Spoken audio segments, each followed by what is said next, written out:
محترم ناظرین السلام علیکم. ہم ایک بار پھر حاضر ہیں ہماری سیریز قرآنی سوروں کی معرفت کو لے کر. کیا آپ جانتے ہیں ناظرین، روایت میں ہمیں ملتا ہے کہ قرآن بھی ہم پر کچھ حق رکھتا ہے، اور اگر ہم نے اسے ادا نہیں کیا تو محشر کے روز قرآن ہماری شکایت کرے گا.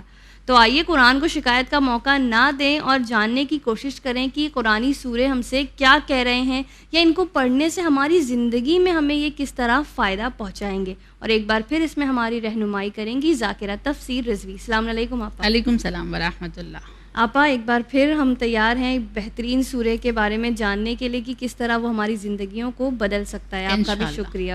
انشاءاللہ بفضل خدا ہم ایک بار پھر دوسری سورہ کو سمجھنے کی کوشش کریں گے انشاءاللہ. تو آپا آج ہم کس سورے کے بارے میں بات کر رہے ہیں، آپ وہی ہمیں آپ ہی بتائیے، اور ساتھ ہی ساتھ یہ سورہ کہاں نازل ہوا، اس کی کتنی آیتیں ہیں، اور کون سا سورہ ہے، یہ کہاں نازل ہوا؟ قرآن مجید کا وہ سورہ جس نے قلب نبی کو سکون دیا اور پوری کائنات کے مؤمنین کے دلوں کے درد کا مداوا ہے. سورہ ضحیٰ. سورہ ضحیٰ وہ سورہ ہے جو قرآن کے اعتبار سے سورہ نمبر 93 ہے. مکی سورہ ہے، مکے میں نازل ہوا ہے، اور کل 11 آیات ہیں. بہت سمپل، بہت چھوٹی سی آیات، اور سارے لوگوں کو تقریباً یاد ہے. اور اس کی قراءت جو ہے قاری عبد الباسط نے بہت خوبصورتی سے کی ہے. اگر آپ ایک بار اسے سنیں تو دل میں اتر جانے والی قراءت ہے قاری عبد الباسط کی. اور اس سورے کی سلسلے سے کہا جاتا ہے کہ شان نزول کے اعتبار سے اگر دیکھیں تو ابن عباس نے جو باتیں نقل کی ہیں، فرماتے ہیں کہ نبی کریم پر جب وحی کا سلسلہ مصلحت الہی سے رکا تھا، کچھ دن کے لیے نبی کے اوپر وحی آنا بند ہوئی تھی. جب نبی کے اوپر وحی کا سلسلہ بند ہوا تو جو مخالفین تھے ان کو موقع ملا باتیں کرنے کا، طنز دینے کا. ظاہر سی بات ہے طنز کرنے کے لیے لوگ آمادہ ہوتے ہیں ہر وقت. بالکل. مخالفین نبی کی خدمت میں آتے ہیں اور آنے کے بعد طنز کرنا شروع کرتے ہیں. طنز بھی کیسا تھا پتہ ہے؟ طنز کرتے ہوئے کہتے ہیں یا نبی اللہ، آپ تو اپنے آپ کو اللہ کا نبی کہتے تھے. اگر آپ اللہ کے نبی ہیں تو پھر آپ کو آپ کے اللہ نے کیوں اکیلا چھوڑ دیا، کیوں تنہا چھوڑ دیا؟ پھر وہ وحی کیوں بند ہو گئی؟ اب وہ وحی کیوں نہیں آ رہی ہے؟ آپ کے پاس وحی آنی چاہیے. اور اگر اب وحی نہیں آتی ہے تو اس کا معنی یہ ہے کہ آپ اب تک جو کچھ بھی کہہ رہے تھے وہ سب جھوٹ تھا، اور آپ کے پاس کوئی اللہ نہیں ہے، آپ اللہ کے کوئی نبی نہیں ہے. ان باتوں نے ظاہر سی بات ہے نبی کے دل کو رنجیدہ کیا تھا. نبی کے قلب پر جب رنج اللہ نے دیکھا نا، تو چونکہ نبی اللہ کے حبیب ہیں، وہ عاشق ہے نبی کا، اپنے عاشق کو رنج میں جب دیکھا تو اللہ سے بھی برداشت نہ ہوا، اور پروردگار عالم نے اس سورے کو جبرائیل کے ذریعے سے بھیجا.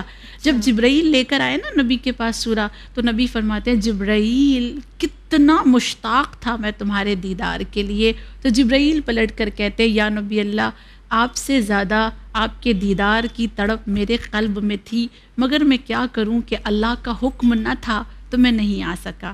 اب اللہ نے حکم دیا ہے، میں آپ کے پاس یہ سورہ بطور دلاسا لے کر آیا ہوں. یہ شان نزول ہے اس کی. آپا یہ سورہ ضحیٰ کے دنیا میں کیا فوائد پائے جاتے ہیں کہ رسول اللہ کے تو دل کا سکون ہے یہ سورہ، ہم لوگوں کے لیے کس طرح یہ دنیا میں مفید ہوگا؟ دنیاوی اعتبار سے اگر آپ کو اس سورے کو دیکھنا ہے تو بہت ساری باتیں اس سورے کے سلسلے سے ہے، جن میں اگر اپنے فائدے کی بات ہم کریں نا، خواتین کے فائدے کی، تو سب سے بڑا فائدہ یہ ہے کہ شوہر اور بیوی کے درمیان محبت کو بڑھانے والا یہ سورہ ہے. سورہ ضحیٰ. اگر آپس میں تکرار ہو جائے، لڑائی جھگڑے ہو جائیں، تو اس سورے کو پڑھنے کی بہت تاکید کی گئی ہے. عدد بھی بتایا گیا ہے. بعض روایات میں ملا کہ 11 مرتبہ پڑھیں، اور بعض روایات میں ملا کہ 15 مرتبہ پڑھیں. اور 15 مرتبہ پڑھ کے ایک نارنجی پر اگر دم کر کے دونوں لوگ کھا لیتے ہیں تو ان کی جو تکرار ہے وہ ختم ہو جاتی ہے، اور آپس میں جو محبت ان کے دل میں چھپی ہوئی ہوتی ہے نا، وہ محبت اللہ ابھار کر سامنے لے آتا ہے. نارنجی یعنی اورنج. جی، نارنجی اورنج کو کہتے ہیں. اس کے علاوہ اس سورے کے لیے یہ بھی کہا گیا ہے کہ اگر کوئی انسان گمشدہ ہو جائے، گم ہو جائے، کہیں کھو جائے، تو غائب انسان کے لیے بھی اسے 11 مرتبہ پڑھنے کی تاکید ہے. اگر وہ 11 مرتبہ پڑھتا ہے تو جو انسان غائب ہوا ہے وہ واپس آ جائے گا. پھر اس کے بعد ایک روایت یہ کہتی ہے جو گمشدہ ہے وہ پڑھے یا اس کے جو اس کے اقربا پڑھیں گے. جی. عزیز و اقارب جو ان کے گمشدہ لوگ گم ہو گئے ہیں، اگر اس کو اس سورے کو 11 مرتبہ پڑھتے ہیں تو جو انسان گم ہوا ہے وہ واپس آ جاتا ہے پلٹ کر. ہم دیکھیں بہت سارے حادثات ایسے ہیں. خود میرے جاننے والوں میں ایک عزیز ایسی ہیں کہ جن کے شوہر تقریباً 25 سال سے واپس نہیں آئے. کہیں گئے تھے بازار اور اب تک وہ بازار میں ہی ہیں، لوٹے ہی نہیں ہیں. تو ایسے لوگوں کے لیے اس سورے کی بہت زیادہ تاکید کی گئی ہے. اس کے علاوہ ایک روایت میں یہ علماء یہ کہتے ہیں کہ جو چیزیں بھی گم ہو جاتی ہیں نا تو گمشدہ چیزوں کے لیے بھی اسے پڑھنا ہوتا ہے، اور گمشدہ چیزوں کے لیے پڑھنے کا طریقہ الگ بتایا گیا ہے. چیزیں گم گئی، مثال کے طور پہ میں نے یہ رنگ پہنی ہے، یہ کہیں گم ہو جائے، موبائل میں نے کہیں رکھ دیا اور نہیں مل رہا ہے، گم ہو جائے، تو اس کے لیے کہا گیا ہے کہ 7 مرتبہ سورہ ضحیٰ کی تلاوت کرے. اور 7 مرتبہ سورہ ضحیٰ کی تلاوت کرنے کے بعد ایک چھوٹی سی دعا ہے، اس دعا کو پڑھے جو اس وقت اسکرین پہ آ رہی ہے. آپ سب وہ دعا دیکھ لیں. اور اس دعا کا ابتدا یہ ہے: یا مظہر العجائب، یا مراد کل غائب، یا جامع الشتات، یا من مقالید الامور الی آخر. جو دعا ہے بہت چھوٹی سی ہے. اس دعا کو اگر وہ پڑھتا ہے تو گمشدہ چیزیں اسے مل جاتی ہیں. یہ دنیاوی فائدے. اس کے علاوہ اگر حاملہ خواتین اس سورے کے پڑھنے کی عادی ہو جائیں، روزانہ ایک بار پڑھ لیں یا ہفتے میں ایک بار پڑھ لیں، تو وہ اپنے حمل کو سلامتی کے ساتھ دیکھیں گی انشاءاللہ. سبحان اللہ. بہت بہت شکریہ آپا. یہ سورہ ضحیٰ کی اگر ہم زندگی بھر تلاوت کرتے آئیں تو مرنے کے بعد ہمیں کس طرح فائدہ پہنچائے گا؟ قبر کی منزلوں میں یا محشر کی منزلوں میں کس طرح فائدہ پہنچائے گا؟ سبحان اللہ. اگر کوئی سورہ دنیا میں ہمیں اتنا فائدہ دے رہا ہے تو کیا وہ آخرت میں ہمیں تنہا چھوڑ دے گا؟ قرآن کا کمال ہی یہی ہے، اہل بیت کی فضیلت ہی یہی ہے کہ وہ نہ صرف دنیا میں بلکہ آخرت میں بھی ہمارے ساتھ ہوتے ہیں. لہٰذا امام صادق علیہ الصلاۃ والسلام نے ایک مقام پہ ارشاد فرمایا کہ اگر کوئی انسان روزانہ رات میں 4 سوروں کو پڑھتا ہے، 4 سورہ بہت چھوٹی چھوٹی سورہ ہے، سورہ ضحیٰ، سورہ علم نشرہ، سورہ شمس اور سورہ لیل، یہ 4 سورہ. اچھا، ان کی فضیلت بتانے سے پہلے بریکٹ میں ایک بات آپ کی خدمت میں ضرور کہنا چاہوں گی کہ سورہ ضحیٰ اور سورہ علم نشرہ یہ دونوں سورہ ایک مانی جاتی ہے. اچھا. لہٰذا اگر تمام مجتہدین کے فتوے ہیں کہ اگر کوئی انسان واجب نماز میں سورہ ضحیٰ کو پڑھنا چاہتا ہے تو اس پر ضروری ہوگا کہ وہ سورہ علم نشرہ کو بھی پڑھے. اچھا. کیونکہ ان سوروں کے کانٹینٹ سیم ہے، سملر ہے. اور کہا جاتا ہے کہ سورہ علم نشرہ سورہ ضحیٰ کا مسلسل آگے کی باتیں ہیں اس میں، یعنی کنٹینیو بات ہوئی ہے. لہٰذا ان دونوں سوروں کو واجب نماز میں ایک ساتھ ملا کے یہ ہیں بھی کہ آگے پیچھے ہی ہیں؟ آگے پیچھے ایک ساتھ ہی ہیں. یہ پہلے سورہ ضحیٰ ہے پھر علم نشرہ ہے، تو ان کو ملا کے پڑھنا ہوگا. اور امام صادق کے مطابق اگر کوئی 4 سورہ شمس، سورہ لیل، سورہ ضحیٰ، سورہ علم نشرہ کو رات میں پڑھ کر سوتا ہے تو یہ سورہ اس پڑھنے والے کے گوشت میں، اس کے خون میں بس جاتی ہے. ایون اس کے بال تک جو ہے روز محشر گواہ بن جائیں گے. اور خدا کی بارگاہ میں ہمارے جلد، سکن ہماری گواہی دے گی کہ یہ تلاوت قرآن کرنے والا ہے، یہ قاری ہے، یہ قرآن کا عاشق ہے.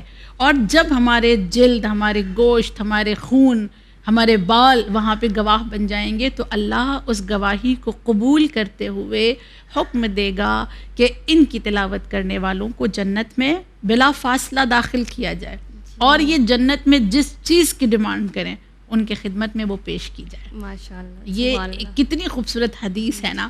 رسول اللہ کی حدیث ہے کہ اگر کوئی انسان ماہ رجب کی 23 تاریخ کو 2 رکعت نماز پڑھتا ہے، دونوں رکعت میں حمد کے بعد 15 مرتبہ سورہ ضحیٰ کی تلاوت اگر وہ کرتا ہے تو اس طرح سے اس کو ثواب دیا جائے گا کہ جتنے بھی اس سورہ کے حروف ہیں ان حروف کے برابر. یعنی دیکھیں، ایک ہوتا ہے لفظ، ایک ہوتا ہے حرف.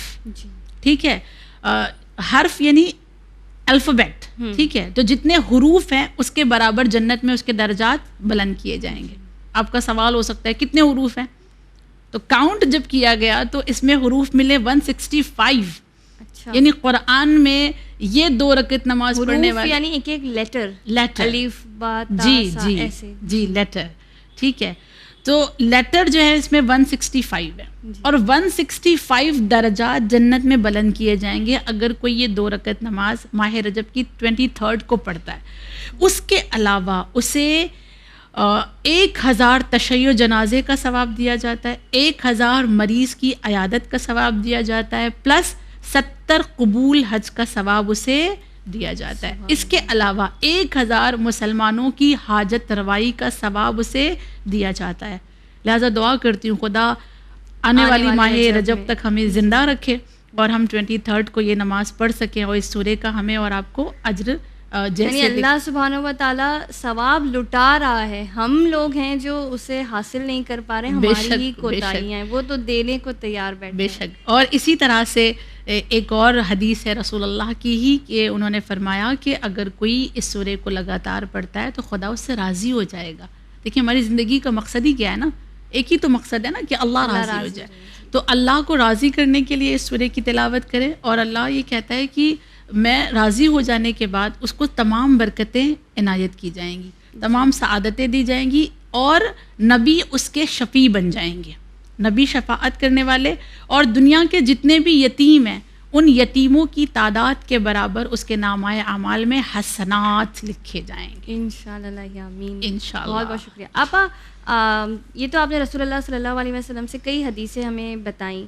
دیگر ائمہ اس سورے کے کیا فضائل یا کیا تعریفیں بیان کرتے ہیں کہ یہ سورہ کس طرح ہمیں فائدہ پہنچائے گا انشاءاللہ؟ اس کے جتنے بھی فوائد ہم نے اور آپ نے دیکھے ہیں، ان تمام فوائد میں ایک فائدہ اس سورے کا روایت میں آیا ہے روزی کے لیے. اچھا. رزق کے لیے. اور رزق کے لیے اس سورے کا جیسے ہم نے ختم سورہ حدید دیکھا ہے، جی اسی طرح ختم سورہ ضحیٰ ہے. اگر کسی کو رزق کی تنگی ہے، آج کے دور میں کسے نہیں ہے، لاک ڈاؤن کے بعد سارے لوگوں کے حالات کس قدر دشوار ہیں یہ آپ بھی جانتی ہیں اور میں بھی واقف ہوں. رزق کی پریشانی ہے، نوکری کی پریشانی ہے، تو اس کے لیے ختم ضحیٰ ضروری ہے. اگر کوئی انسان یہ کرے، شب جمعہ اس میں بھی شرط ہے. شب جمعہ رو بقبلہ بیٹھنا ہے، اور بیٹھنے کے بعد ایک ہی نشست میں یعنی ایک ہی سٹنگ میں 40 مرتبہ سورہ ضحیٰ کی تلاوت کرنی ہے، کسی سے بات کیے بنا، درمیان میں کسی سے بات نہیں کرنی ہے. اور اگر کوئی انسان یہ عمل کر لے تو اس کی رزق کی تمام تر پریشانیاں ختم ہو جائیں گی. اگر وہ نوکری نہیں ہے اس کے پاس تو اسے نوکری مل جائے گی. اگر بزنس میں بہت لاس ہو رہا ہے تو انشاءاللہ اسے بہت زیادہ اس میں فائدہ حاصل ہوگا. انشاءاللہ. کیا بات بتائی آپ نے. انشاءاللہ امید کرتی ہوں کہ ناظرین اس کو بالکل اس سے فائدہ اٹھائیں اور اپنی پریشانیاں دور کریں.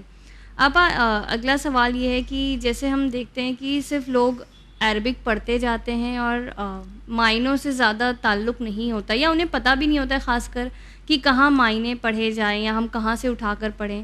تو کیا صرف عربک پڑھنا کافی ہے، یا پھر اس کے جو میننگز ہیں اس کو ہم اپنی لائف میں کیسے لے کر آئیں؟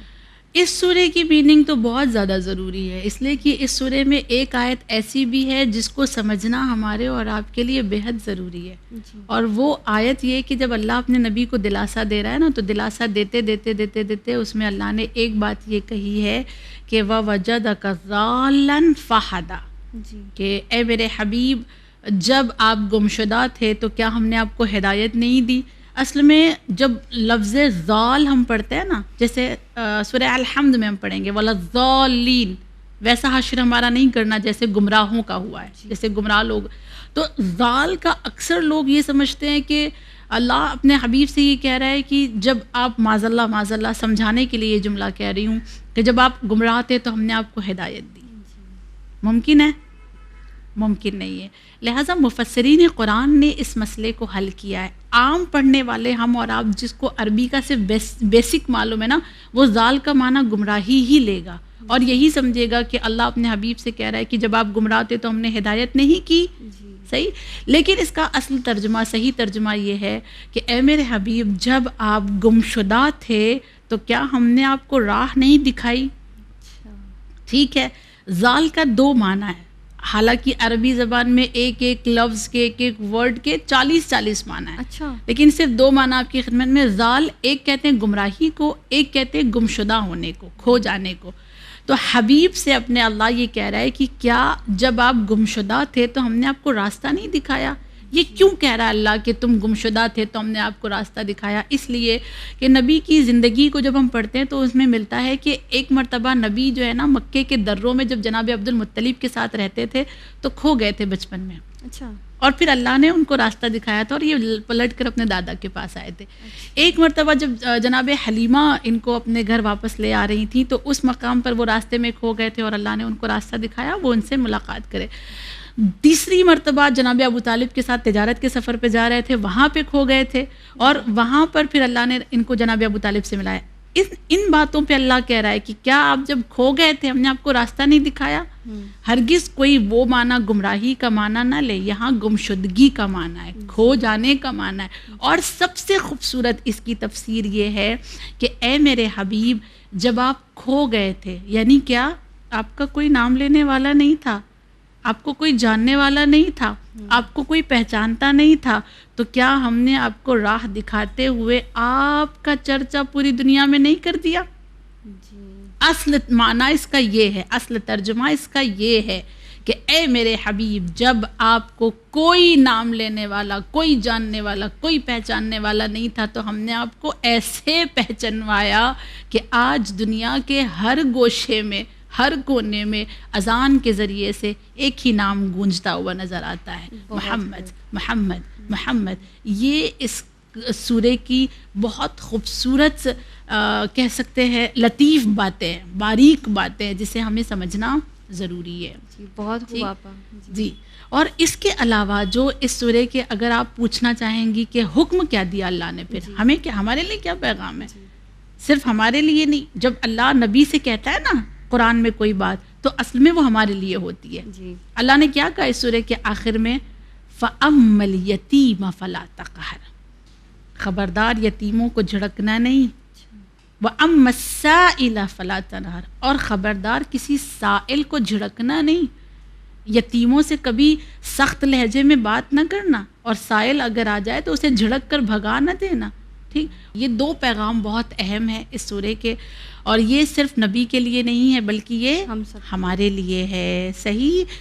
اللہ کے یہاں ایک بات یہ ہے کہ جب ایک یتیم رونے لگتا ہے نا, حدیث کے جملے ہیں آپ کی خدمت میں عرض کر رہی ہوں, جب ایک یتیم رونے لگتا ہے تو اللہ جبرائیل سے کہتا ہے کس نے رلایا اسے, اس کو کس نے اس کی آنکھوں میں آنسو کس کے ذریعے سے آئے؟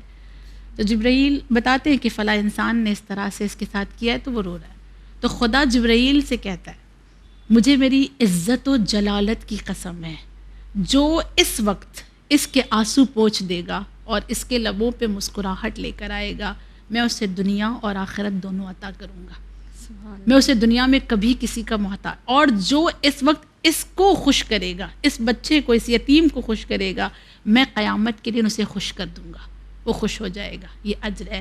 اور ایک روایت میں ملتا ہے کہ جب یتیم کے آنسو نکلتے ہیں تو وہ آنسو اللہ کے ہاتھ پہ گرتے ہیں. خدا رہا خدا رہا, یہ اتنا سخت ہے یتیم کا معاملہ, ہم کو بہت اویئر ہونا چاہیے یتیم کے معاملے میں. پھر اس کے بعد یہ کہا گیا کہ ایک انسان جو ہے, ایک انسان نہیں بلکہ ایک چھوٹا بچہ, نبی کی بزم سجی ہوئی ہے اور نبی بیٹھے ہوئے اپنے صحابیوں سے بات کر رہے ہیں, اور ایک چھوٹا سا بچہ آتا ہے اور آ کے کہتا ہے یا نبی اللہ میں بھوکا ہوں اور میں یتیم ہوں. کہتے ہیں اچھا. اس کے بعد وہ بچہ کہتا ہے کہ صرف میں بھوکا نہیں ہوں, میرے گھر میں میری ماں ہے جو بیوہ ہے وہ بھی بھوکی ہے. نبی نے کہا ٹھیک. اس کے بعد وہ بچہ کہتا ہے یا نبی اللہ میری ایک چھوٹی بہن ہے وہ بھی بھوکی ہے اور وہ بھی یتیم ہے. جب نبی نے یہ باتیں سنی تو اپنے ایک صحابی کو انہوں نے حکم دیا, اور حکم دینے کے بعد اور کہا جاتا ہے کہ بلال کو حکم دیا تھا, حضرت بلال کو, کہ آپ جو ہے وہ خرما لے کر آئے, یعنی کھجور لے کر آئے.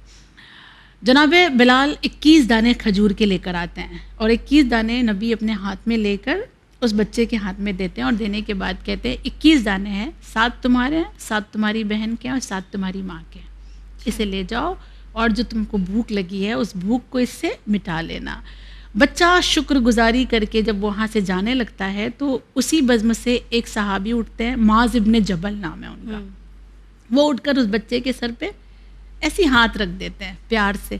جب وہ ہاتھ رکھ دیتے ہیں تو نبی پوچھتے ہیں تم نے کیوں ہاتھ رکھا ہے اس کے سر پہ, ترس آ رہا ہے اس لیے یا بس مجھے دکھانے کے لیے؟ تو معاذ ابن جبل کہتے ہیں یا رسول اللہ ایسا نہیں ہے, بس اس کو شفقت دینی تھی. خرما تو آپ نے دے دیا, میں نے چاہا کہ اسے محبت بھی دے دوں نا, کیونکہ یتیم کو سب سے زیادہ محبت کی شفقت کی ضرورت ہے. جب معاذ ابن جبل نے کہا میں نے شفقت کے لیے کیا, تو تو نبی فرماتے ہیں معاذ ابن جبل یاد رکھنا جب کوئی انسان شفقت سے ایک یتیم کے سر پر ہاتھ رکھتا ہے تو اس یتیم کے جتنے بال اس کے ہاتھ کے نیچے آ جاتے ہیں اس بال کی تعداد کے برابر اللہ اس کے گناہ معاف کرتا ہے اور اس کی تعداد کے برابر اللہ اس کے درجات کو بلند کرتا ہے. سبحان اللہ. کس قدر یتیموں کے بارے میں خداوند کریم نے یہاں پر سختی کے ساتھ کہا ہے کہ ان کا خیال رکھنا، ان کا خیال رکھنا. خود امیر المومنین کی ذات دیکھیں آپ، سر پہ ضربت لگی ہے مولا کے نا، اور ضربت لگنے کے بعد کی جو وصیت مولا کی نہج البلاغہ میں موجود ہے، آپ جا کر اسے پڑھیں. اپنے بیٹے سے جو وصیت کر رہے ہیں، اور اس وصیت کے جملے بھی یہ ہیں کہ میں یہ وصیت اپنے 2 بیٹوں کو، اپنے باقی بیٹوں کو اور ان کو کر رہا ہوں جو میرے بعد یہ وصیت پڑھیں گے. یعنی کون؟ ہم اور آپ. ہم کو وصیت کر رہے ہیں، اور اس وصیت کے جملے زخمی حالت میں میرے مولا کہتے ہیں واللہ اللہ فی الایتام، اے میرے بچوں، اے میرے بیٹوں، یتیموں سے خبردار رہنا، یتیموں کو کبھی تنہا نہ چھوڑنا، ان کو کبھی اکیلا نہ چھوڑنا، یہ ہماری ذمہ داری ہے. اے کاش ہر مسلمان اپنی ذمہ داری کو سمجھتا، اس سورے کو سمجھتا، خدا کے پیغام کو سمجھتا، تو آج کوئی بیوہ اس بات کے درد کو لے کر نہ جیتی کہ شام کو میرا بیٹا کیا کھائے گا. ہر مسلمان کی ذمہ داری ہے کہ یتیم کا خیال رکھتے ہوئے بیوہ کے گھر پہ اناج پہنچائے تاکہ وہ سچا مسلمان کہلا سکے انشاءاللہ. بہت بہت شکریہ آپ کا، جزاک اللہ. اور انشاءاللہ کوشش یہی ہے کہ اس میسیج کے ذریعے ہمارے ناظرین کو ہم بتا سکیں کہ اللہ سبحانہ و تعالیٰ یتیموں کے لیے کس قدر فکر مند ہے یا حساس ہے کہ ان لوگوں کا خیال رکھا جائے. تو ناظرین، جیسے کہ آپ نے دیکھا کہ سورہ ضحیٰ کو رسول خدا صلی اللہ علیہ وآلہ وسلم کے لیے دل کا سکون قرار دیا گیا ہے، تو ہم اور آپ جو آج اس بھاگتی ہوئی زندگی سے پریشان رہتے ہیں یا ہمارے قلبوں کو سکون نہیں رہتا ہے، تو ہمارا میسیج یہی ہے کہ آپ سب اسے تلاوت کریں، اور حاجت کے لیے بھی جس طرح آپا نے بتایا اس کی تلاوت ضرور کریں. آج ہمارے ایپیسوڈ میں بس اتنا ہی. انشاءاللہ ہماری یہ سیریز جاری ہے. ہم دیکھیں گے کہ اگلے ایپیسوڈ میں ہم کس سورے کے بارے میں بات کر رہے ہیں. تب تک مجھے دیجیے اجازت. آپ دیکھتے رہیے چینل ون. شکریہ. خدا حافظ.